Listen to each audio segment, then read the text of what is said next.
Oh, hi there, gorgeous. Welcome to this live with Dandelion. I'm Ob, your chief cultivator here over at Dandelion Branding. And today we're going to talk about how to sell sustainable, cruelty-free beauty products. That's right.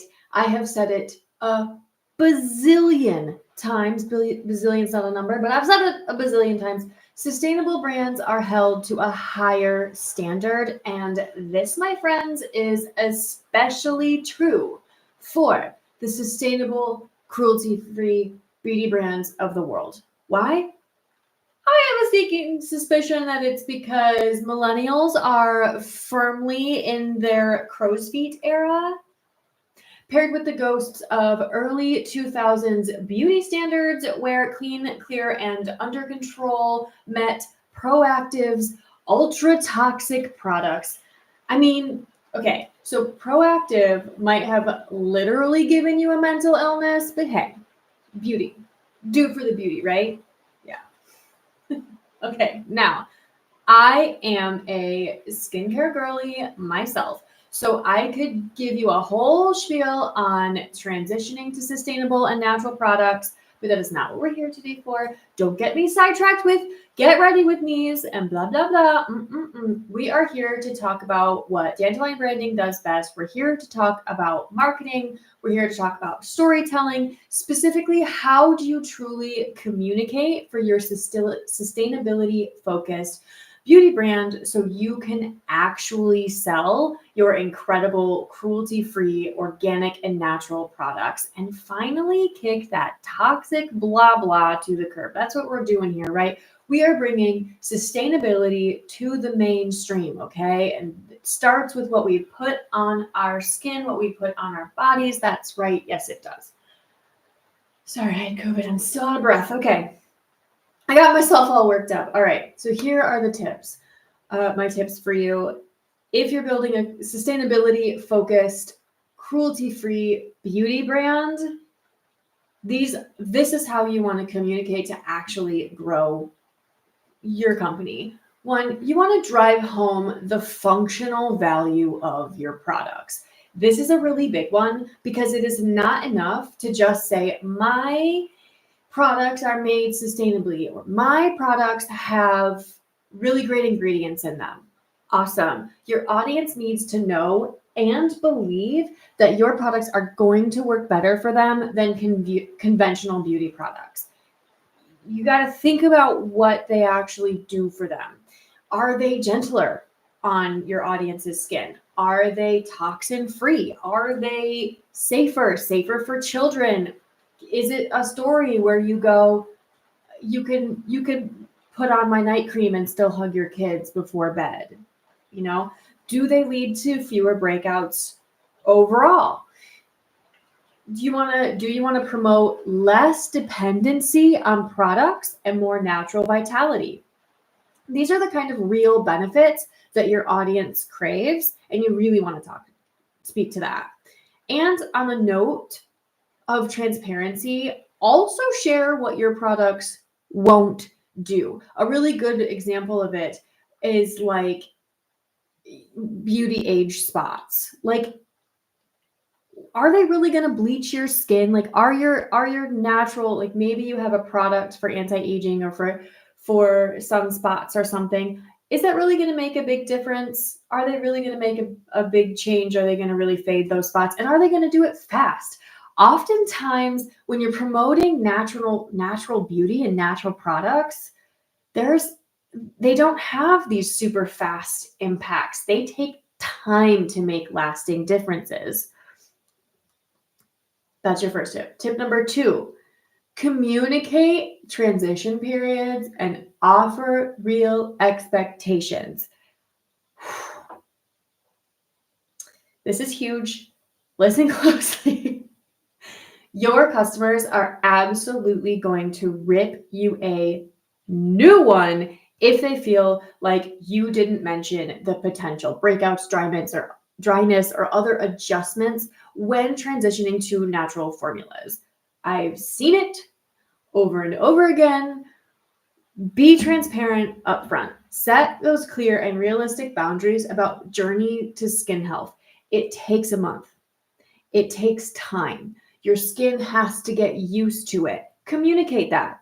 That's going to make a big difference for a beauty brand and whether or not their customers trust them. And you could even, flip it into like share your story. Share how long it took you to transition to only using natural products. It makes a really big difference.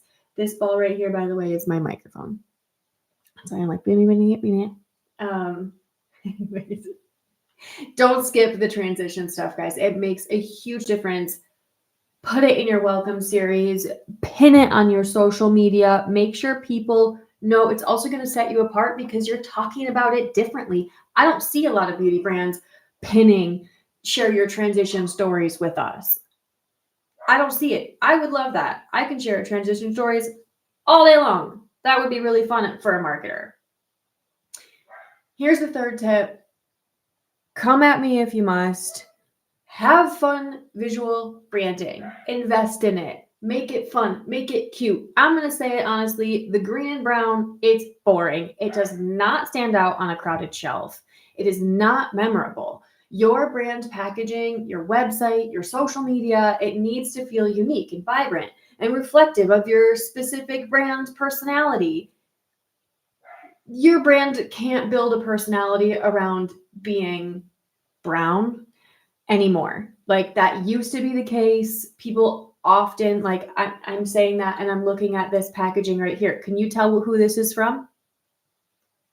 I'm looking at the screen. Can you tell who this is from? No, you can't. You have to look really close. It's from Neep. Sorry. I don't know. It's wonderful. I use it every day, but it isn't vibrant. Their packaging isn't very good. Though they have like a little outer shell that is a recyclable thing that is really cute and covered in flowers and whatever, but that caught my eye on a shelf. So even if you're going to keep your packaging like very simple internally, if you have an external little box or something, make it feel like you're like a wonderful little personality. It gives you a chance to be really unique. In a drugstore shelf, on an online scroll, that's how people are going to find you again quickly. And that's how they're going to remember you. They're going to remember the one that's really fun, not search for the packaging that's brown. And if they're going to search for the packaging that's brown, they're going to find like 40 other things before they find yours, especially as a young brand, period. I'm not sorry. Tip number 4. Use your values as a secondary selling point. Notice how none of the previous tips were saying for you to tell people we're super sustainable. In fact, they were a little bit like be sustainable and be fun, right? Like, tell people the truth. But also, your audience will care about sustainability. They care about your business values. 80% of people in the world right now are thinking about climate change and want to know how to make a difference in their purchasing decisions to change how the world is happening. So they care about your business values, but I can guarantee you that they don't care enough about your business values. They don't care more about your business values than they care about their beauty. They just don't. They care about their beauty more, like a lot more. So share your values, share your goals intermittently, make it super easy and fun to like find those values on your about page. Keep it subtle in your footer, but it shouldn't be your selling point. You should lead with what solves an immediate beauty need. Don't make it your selling point because your audience doesn't care that much about your sustainable values, at least not as much as they care about how beautiful you make them look and feel on the inside and out. And that's really what they're there for.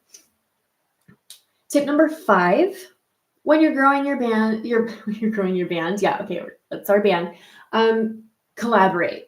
When you're when you're growing your brand, especially in the beginning, but definitely all the way through, lift up each other always. But you want to build a network and you want to start working with people as soon as possible, like ASAP. These are people that you can send your product to for free, not just a random influencer, but people you can send your product to for free that have genuine voices who align with your brand. Give them a month or two to truly check it out. Though this is going to go back to, can they share their transition story? What does that feel like? Can you be sending them maybe like a year, like a monthly subscription for a year, and one of their pieces of content is regular check-ins on how your products work for them? I would watch that.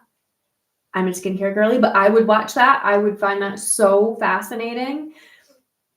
Can you have influencers that integrate your products into their routines and then give an authentic review and a consistent post about it? This is going to build real trust. It's going to bring in our organic reach, and it's that ads just can't buy. Like, this is the kind of relationship that ads can't buy, and especially as it relates to like skincare or consumables in general, really.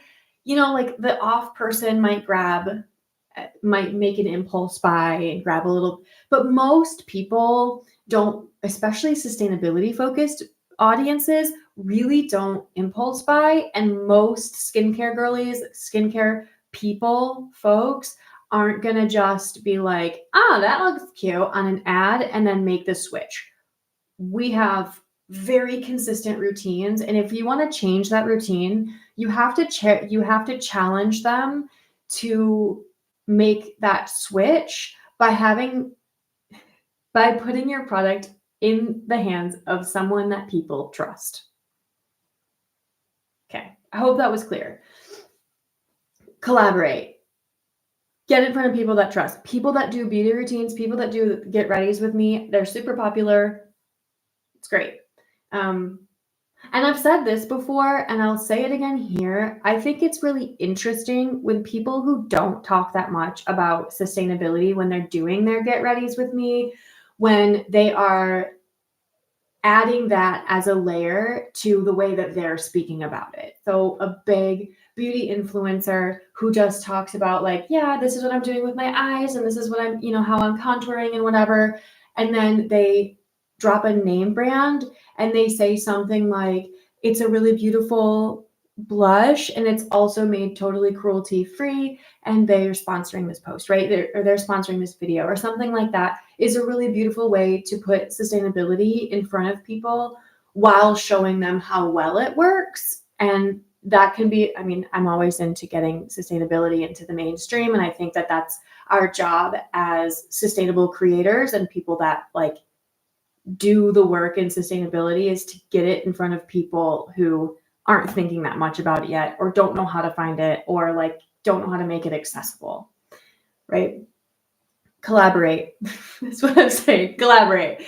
Okay, my sixth and last point. This is maybe the most important one.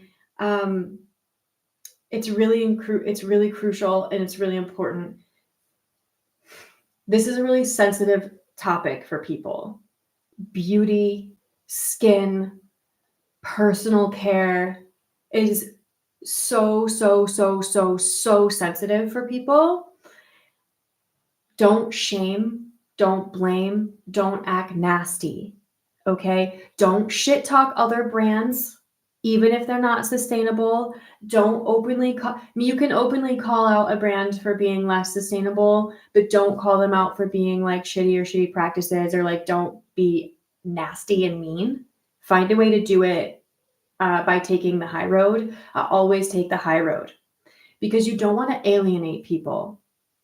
This is really important. You're a sustainable brand, and part of being a sustainable brand is also being an inclusive brand, because inclusivity is sustainable. Make sure that you're showing lots of different types of people using your products. So that's diverse skin tones, body types, ages, genders, And if your product has a tint to it, make sure that you keep your shade range inclusive. I'm going to go back to inclusivity here. It isn't just ethical. Okay, it isn't just the ethical choice, it's a good business choice. It opens up more folks that can come to your brand, but it also builds a loyal, more loving, and acceptable community. And believe me when I tell you that the beauty industry having a nice community that values inclusivity is everything. And that isn't just like generally people talking about your products. That is your customers who are sensitive and scared and maybe having a reaction, and they're embarrassed to go in public, or they're relying on a product that you have in order to like help them out. If you hold a standard of niceness, your customers will also hold a standard of niceness when they're communicating with you. The beauty industry doesn't always reward niceness, so I'm gonna say right now, just be nice. Always take the high road, always stay inclusive, and care about your customers and the sensitive stuff that they're going through. Okay. I could actually go on all day about sustainable beauty. It's where Dandelion Branding really got our start. It's where Courtney and I met. We used to work in the industry, so I have a lot of tips there. And sustainable beauty world is absolutely still some of our favorite brands to storytell around, to build, to work with. And I mean, I really can talk about it all day. Sustainable beauty is huge. The beauty industry is seriously problematic, but we can make a difference one product at a time. I really believe that. And I really believe that like building these collaborative communities around sustainable beauty is one way that we bring sustainability into the mainstream conversation. Here's the TLDR in case you don't feel like listening to this whole video with my tips. There's more tips in this one than normal. 1, drive home the function and value of your products. 2, communicate the transition periods and offer real expectations for people's skin. 3, keep your visual branding super fun. More fun. Add more fun. 4, use your values as a secondary selling point, not the main selling point for your brand. Sorry, beauty is the main selling point every time. It's just going to be. 5, make sure you're collaborating with people who are nice and hold the same or similar values to you and your brand. And 6, this is a sensitive topic. Please always take the high road. Stay nice. Keep it cute, okay? Keep it cute with people. If you want to talk about this, you have specific questions, please ask them in the comments below, or you can always email me at dandelionbranding.com/contact. Also, you can find me at aubrey@dandelionbranding.com. We are not hard to find. Dandelion Branding. Let me know what you want to see in the next one. Stay gorgeous. Stay sustainable, and remember that you are doing a great job. Please like and subscribe if you want more marketing content and if you want sustainability stories, because girl, we're coming for that. We're bringing that for you. All right. See you next time. Bye.